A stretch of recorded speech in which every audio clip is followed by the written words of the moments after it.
Hello, Bucs fans. Adam Slivon here. After months of buildup, the 2025 NFL Draft has now come and gone, with the Bucs adding 6 draft picks and plenty more big, undrafted free agent signings. How did they fare? Well, let's just say they pulled off a heist. But how did they do it? They keep getting away with it. I break it all down in this week's edition of Top 10 Takeaways, starting with number 1. The Bucs got plenty of value, some of the best value of any NFL team from the draft. Even the national media believed so for once. Tampa Bay addressed most needs while adding high-end talent on each side of the football. Number 2, wide receiver Mecca Egbuka, the team's first-round pick, does not necessarily add to a position of need, but reinforces the strength. Egbuka is a perfect player to develop behind Mike Evans and Chris Godwin over the next season or two. Then, Egbuka and Jalen McMillan will form the next wide receiver duo for years to come. I like it. Number 3, Egbuka comes from Ohio State, also known as wide receiver U.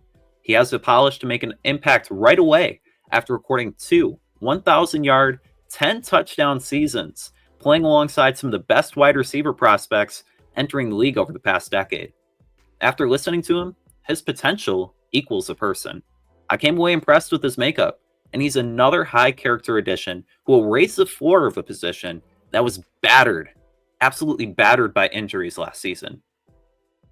Number 4, on day 2 of the draft, Tampa Bay, they doubled up on the DB position in a big way. First off, I came away really impressed with cornerback Benjamin Morrison, who was also in my Bucs battle plan. I hit on one of those for once. A first-round talent who was limited by a hip injury last season, Morrison is healthy and wants to put it behind him. Number 5, Morrison proved at Notre Dame that he was a ball hawk, that kind of ball hawk that Todd Bowles wants, and a shutdown corner. In 2022, he had 6 interceptions, and then for good measure, he added 3 more in 2023. He will get a chance to prove himself while not needing to be a day 1 starter. Eventually, though, he'll see the field and impress. Number 6, defensive back Jacob Parish will immediately compete and likely win the starting Nickelback job this season. Parish, he stands out for his physicality, despite being 5'10" and 191 pounds. He'll be a fun piece in the secondary, and he's also lightning quick with 4.35 40 speed. He had 16 pass breakups and 5 interceptions for the Wildcats over the past 2 years. His addition solidified a secondary that has been vastly improved, as I'll mention a little bit later. Number 7, the Bucs, they then went into the outside linebacker well. You were kind of wondering when they would do it, but they landed Central Arkansas's David Walker. Walker is a fiery player who stood out against lesser competition. I mean, he had 31 sacks over the past 3 years, and then he lived in the backfield with 23 tackles for loss and 10.5 sacks in 2024. While he stands just 6'1", he plays larger than that, and he's going to be explosive off the edge in a rotational role at first. Number 8, the more I think about the addition of Elijah Roberts, the more I like it. Roberts will play defensive tackle at the next level, but don't let that fool you. Roberts is a versatile piece with elite pass rushing chops. Over the past 2 seasons at SMU, only 131 quarterback pressures and 17.5 sacks. With him, think production, and that'll also play in head coach Todd Bowles' scheme. And number 9, when you look at rounding out the class, general manager Jason Licht doubled up at the wide receiver position.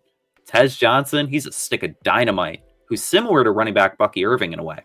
Johnson is quicker than his 40 time and offers that kind of elusiveness to be, at minimum, a plus return specialist. Tez could be Light's round 7 diamond in the rough. Number 10, outside of just draft picks, the Bucs also nailed their undrafted free agent signings. Defensive tackle Desmond Watson, pictured here, is a fun addition who will make the tush push interesting. What I cannot get over is that he's over 100 pounds heavier than Vita Vea. That's possible? Also, I would have been fine with safety J.J. Roberts as a 7th rounder, while safety Shiloh Sanders will be a fun name to watch in the offseason. Oh, and 2 more guys I want to throw in there. Jake Majors and Ben Chukwuma as offensive line depth. And then, I got one more for you. Number 11. I just want to give a big thank you to everyone who watched Pewter Report's 2025 draft coverage this year. Scott Reynolds, Matt Matera, Bailey Adams, and myself had a great time during our 3-day draft extravaganza, providing our Bucs and NFL insight. So that'll do it for me this week. But be sure to check out pewterreport.com as our post-draft coverage continues. You can also find our work on our Pewter Report TV channel, as we'll have more videos and podcasts breaking down how exactly the Bucs pulled off a 2025 NFL draft heist. When you're not doing that, you can also find our content over on X, Facebook, and Instagram at Pewter Report. To see my 10 takeaways, more of my analysis, you can also find me on X at Adam Lives On. I hope you enjoyed my thoughts on how the Bucs pulled off a 2025 NFL draft heist. Leave your thoughts about how you think Tampa Bay did in the draft in the comment section below. I will see you soon for another Top 10 Takeaways.